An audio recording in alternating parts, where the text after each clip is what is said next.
Hi ladies, we are doing chapter 8 this week, which is expressing understanding. I'll try and talk a little louder since I know my audio is pretty quiet. This chapter highlights the importance of utilizing empathetic understanding in order to relate meaningfully and effectively with our clients. We show empathetic understanding by being expressive while using our interpersonal skills we learned in the previous chapters. Basically, all of the skills that we've learned in the previous chapter, and these are building blocks, and they kind of just stack on top of each other for us to use with our clients to show our focus. Being empathetic is one of the most important and necessary skills for us as practitioners to use by attuning to our clients' feelings. They need to feel validated, and we do this by expressing these skills in a physical way. Being empathetic is the foundation for a practitioner-client relationship. We need to make every effort to understand our clients from their point of view, not ours, and that is the key point in being empathetic.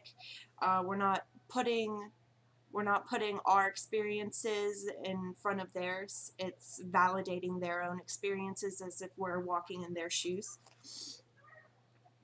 Everyone views their challenges, experiences differently, and that is very important to convey to our clients, that we understand that how they are feeling is individual, and it is important how they put the meaning to their experiences. We need to be able to recognize how our clients define the events in their own lives, and we need to focus on how they are defining those events. Clients need to sense that they are being understood and validated. It is essential as practitioners that they feel heard and see that we are effectively and actively engaged in the meaningful relationship between us as practitioners and them as clients. We can express empathetic understanding by restating in our own words that we understand what they are expressing. It's a little bit different than minimal encouragement. We're not repeating word for word what they are saying. We are kind of putting into our own words what they are saying to us, if that makes sense. We're just validating what they're trying to express, making them feel comfortable and welcome to express that to us. This is how we build trust in our relationships with them, and they'll feel comfortable to come to us honestly about how they are feeling. Reflecting content is an important skill in empathetic understanding. It is validating our clients' experiences by restating what they have said. Again, not like minimal encouragement. We aren't repeating word for word, but we're putting their feelings into different words. This can be for us to help to understand where they're coming from. It also can be for them to put into perspective how they're feeling. Sometimes clients may not know how they are feeling about something. So we're kind of like a mirror and reflecting back at them. I hope that makes sense. We're kind of bouncing back and forth about their feelings, and hopefully coming to like a goal as to how to meet these challenges that they're facing. Reflecting feelings is to show that as practitioners, we are attuned to our clients' emotional experiences. We do this by using empathy.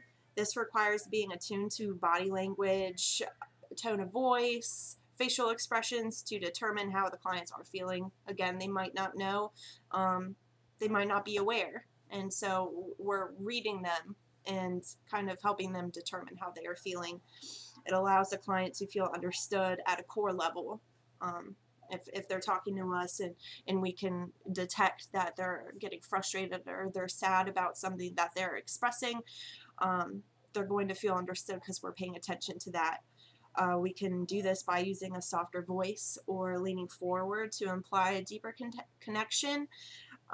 Congruent facial expressions is an important thing. If we are smiling at them, expressing something that they feel sad about, that wouldn't really be effective. As a practitioner, we should kind of express how they are feeling on our faces to kind of convey understanding and that we feel what they're feeling. Reflecting feelings and content to express the client our understanding of both what they are saying and how they're feeling. We use reflective comments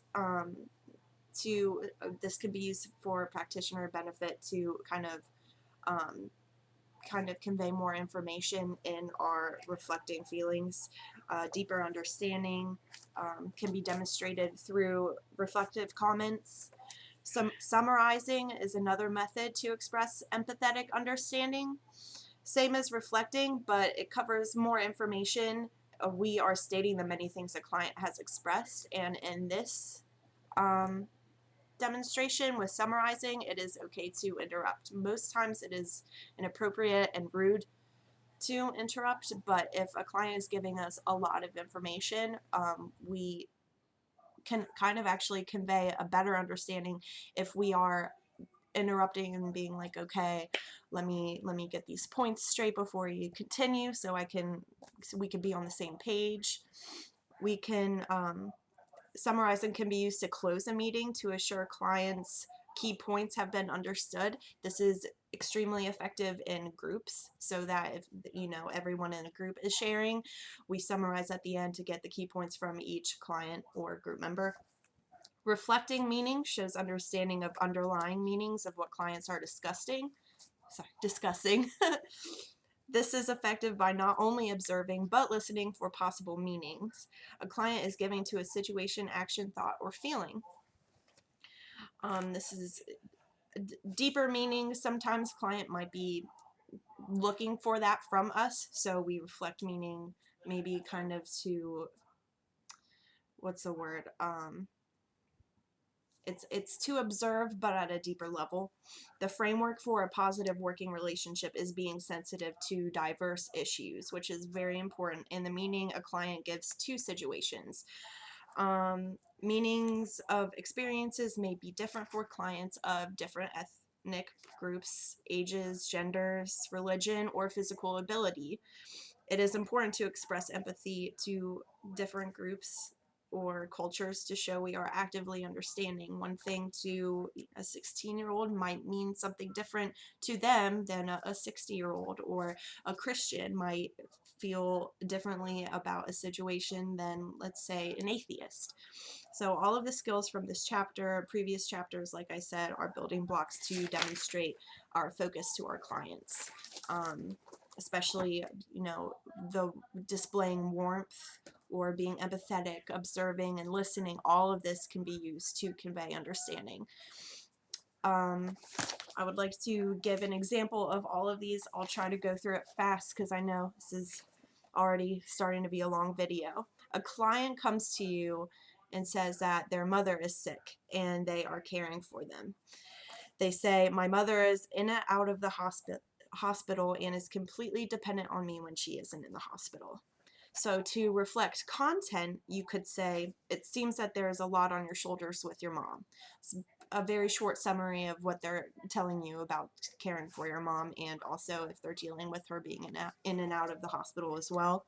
To reflect feelings, you may say, that sounds like a huge responsibility. You seem stressed and overwhelmed. You're reflecting the feelings that they are conveying to you. To reflect feelings and content, you could say, caring for your mom is a huge responsibility, and it sounds like you are struggling with having to do this all on your own. Again, it's kind of taking the content and reiterating the responsibility of it all, but you're also reflecting on their feelings about the content.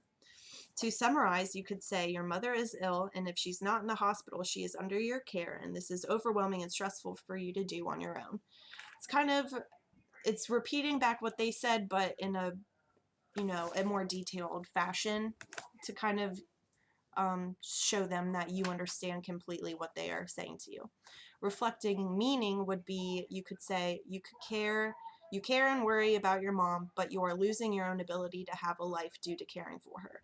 This, they did not directly come out to you and say, but you are finding the deeper meaning and why they would be coming to you with this. Reflective understanding of diverse issues. You could say, I sense that you are stressed about your mom and your accountability to her. I'd like to hear more about what it's like to care for her. You're understanding their issue, you want to hear more, and maybe underlying causes of the stress for caring for their mom. And those are my examples, and I think that pretty much summarizes our chapter. We learned about reflective understanding of diverse issues, reflective meaning, summarizing, reflecting feelings and content, reflecting feelings, and using empathetic understanding. I hope that I was able to teach this chapter to you guys in an effective way, and I look forward to your feedback. Have a good weekend, ladies. Bye.